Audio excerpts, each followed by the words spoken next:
کا ایک عطیہ ہے، ایک بلیسنگ ہے جس سے نوجوان مستفید ہو سکتے ہیں، نہ صرف مستفید بلکہ ان سے اکتساب فیض حاصل کرتے ہوئے اپنی مستقبل کی اسٹریٹجی طے کر سکتے ہیں۔ جی ڈاکٹر عبدالرؤف رفیقی صاحب، آپ کا تعلق بلوچستان سے ہے، اور ہمارے لیے کہ ہم جیسے جو یہاں صوبہ پنجاب میں موجود لوگ ہیں اور سیالکوٹ میں علامہ کی پیدائش ہوئی، اقبال شناسی تو ہم پنجاب کی حد تک نہیں کر سکے تھے، آپ ماشاءاللہ بلوچستان میں بیٹھ کر کام کیا، ذرا ہمیں اقبال کا بلوچستان کے ساتھ اور اس سے آگے افغانستان بھی گئے تھے، اور کچھ اس حوالے سے کچھ یادیں تازہ کیجئے کہ جب آپ نے ریسرچ کیا ہے تو علامہ کی شاعری کی خوشبو بلوچستان، ایران، سینٹرل ایشیا، افغانستان اور کہاں کہاں جرمنی تک پھیلتی چلی گئی، لیکن میں خاص طور پر بلوچستان کے حوالے سے علامہ کے تعلق کے بارے میں آپ سے جاننا چاہتا ہوں۔ یہ بڑا اہم سوال ہے اور میں آپ کا مشکور ہوں۔ عرض یہ ہے کہ جس طرح علامہ کا نظریہ، جس طرح علامہ کے افکار کی وسعت ہے، وہ پابند قید و بند و حد و رنگ و نسل و زبان و جغرافیہ نہیں ہے۔ آفاقی پیغام یہ دنیا کے تمام اقوام تک پہنچی ہے۔ اس وقت اقبالیات ایک اہم سبجیکٹ بنتا جا رہا ہے، گلوبل سبجیکٹ بنتا، بلا تمیز شرق و غرب، رنگ و نسل۔ حضرت علامہ کا یہ پیغام جو ہے آفاقیت کے ساتھ، جو لوگ حضرت علامہ کے فکر کو جتنا جلد سے جلد ڈسکور کر سکتے ہیں وہ اتنا ہی علامہ میں غوطہ ہوتے جا رہے ہیں۔ ان کے کریکولم، ان کے نصاب اور ان کے دیگر امور میں حضرت علامہ کے فن، فکر اور شخصیت کے حوالے سے مٹیریل موجود ہے۔ بلوچستان کے حوالے سے میں یہ بتاتا چلوں کہ حضرت علامہ کی بلوچستان سے بہت دیرینہ تعلق رہا ہے۔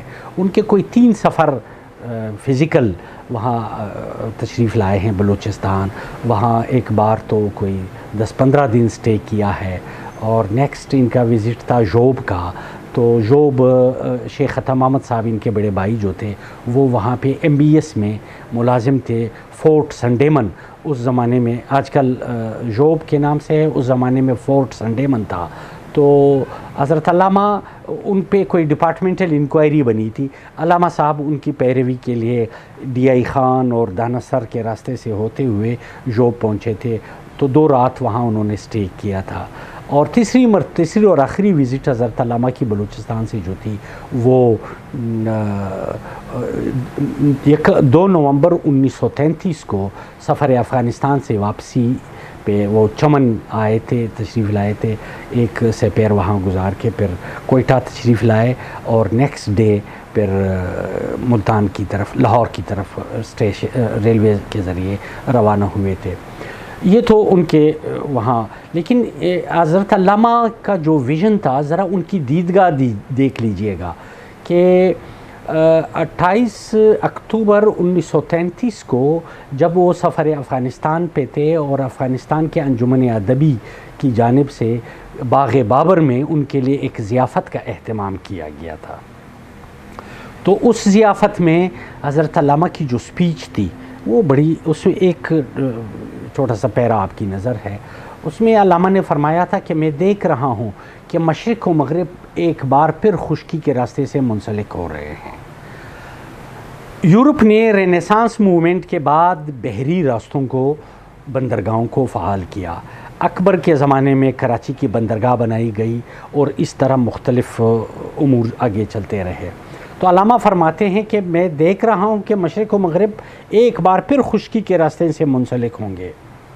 نجد، موجودہ سعودی عرب، عراق، ایران، ہندوستان، اس زمانے میں ہندوستان سے مراد موجودہ پاکستان کی کنسٹیچوئنسی، اور پاکستان میں بالخصوص بلوچستان اور افغانستان اور سینٹرل ایشین کنٹریز باہم منسلک ہوں گے۔ یہ راستہ جن ممالک سے گزرے گا ان میں زبردست سیاسی و اقتصادی انقلابات برپا ہوں گے۔ چونکہ یہ خطہ اس راستے کا ایک اہم سنگ میل ہے، لہٰذا ابھی سے ہی آپ کو تیاری کرنے کی ضرورت ہے۔ ذرا دیکھیے اہل بصیرت کی بصیرت، کتنا ویژن ہے۔ آج سے 90 سال قبل حضرت علامہ نے یہ پیش گوئی کی تھی کہ یہ راستہ جن جن ممالک سے، یہ موجودہ سی پیک کا روٹ، علامہ کا ویژن سی پیک اور بلوچستان، اس پہ میں نے ایک پیپر ریپرزینٹ کیا تھا. تو یہ علامہ نے پھر اپنی بات کو جسٹیفائی کرنے کے لیے کہا تھا کہ یہ صرف شاعرانہ مفروضہ نہیں ہے، بلکہ یہ ایک تاریخی حقیقت ہے کہ تاریخ اپنے آپ کو دہراتی ہے. وہ یوں کہ خلفائے راشدین اور صحابہ اکرام کے زمانے میں یہی روٹ صحابہ کے جہادی، ثقافتی، علمی اور تجارتی قافلوں کی گزرگاہ رہی تھی، تو یہ دوبارہ فعال ہو جائے گی. تو بلوچستان سے بالخصوص علامہ کی بہت عقیدت تھی. بڈھے بلوچ کی نصیحت مشہور و معروف نظم ہے جو علامہ نے غالباً ڈیٹ تو اس پہ مینشن نہیں ہے، مگر میرا ذاتی خیال یہ ہے کہ 2 نومبر 1933 کو جب وہ کوئٹہ ریلوے اسٹیشن سے ٹرین پہ بیٹھ کے لاہور کی طرف جا رہے تھے، تو یہ بے آب و گیا سنگلاخ چٹانیں اور بیابان اور کوہ و جبل دیکھ کے علامہ پہ جو الہامی کیفیت اور تخلیقی ودیت ہوئی تھی، اس کے پس منظر میں علامہ نے ایک مربوط نظم لکھی، بڈھے بلوچ کی نصیحت، جس میں اپنی مٹی سے پیار جوانوں کو سکھایا ہے کہ یہ آپ کا جو دھرتی ہے یہ دلی اور بخارا سے آپ کے لیے عظیم تر ہے، اس سے پیار کرنا سیکھیے. اور اسی سے ریلیونٹ ایک اور شعر کہ مذہب زندہ دلان خواب پریشانی نیست، از ہمیں خاک جہان دیگر ساختن است. ہم نے اسی سرزمین سے ایک نئی دنیا بنانی ہے. کیا خوبصورت طریقے سے آپ نے علامہ کے کلام سے جو اتنا خوبصورت ایک خوشہ چینی کی ہے، پوری آج کی اس ملاقات کو اس میں سمو دیا ہے. اب بالکل آخر میں آپ ہمارے دیکھنے والوں کے لیے کیا پیغام دینا چاہتے ہیں؟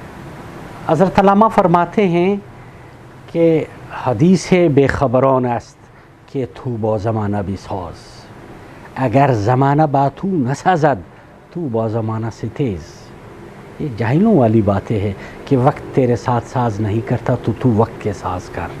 علامہ فرماتے قطعاً ساز مت کرنا، بلکہ تو وقت سے وقت کے انکوں میں انکیں ڈال کے ان کا مقابلہ کر، اور اس کو تمام ان فیوریبل آلات کو اپنے لیے فیوریبل بنانے کے لیے اس کی تقدیر خود نوشتہ کر. آپ کی تدبیر اتنی پختہ ہونی چاہیے کہ تقدیر آپ کے تدبیر کو اسی وقت اپروو کرے.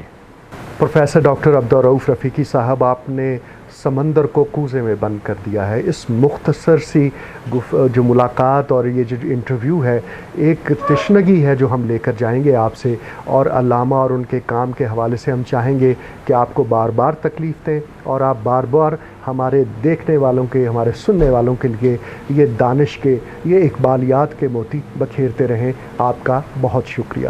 سلامت رہے، خوش رہے.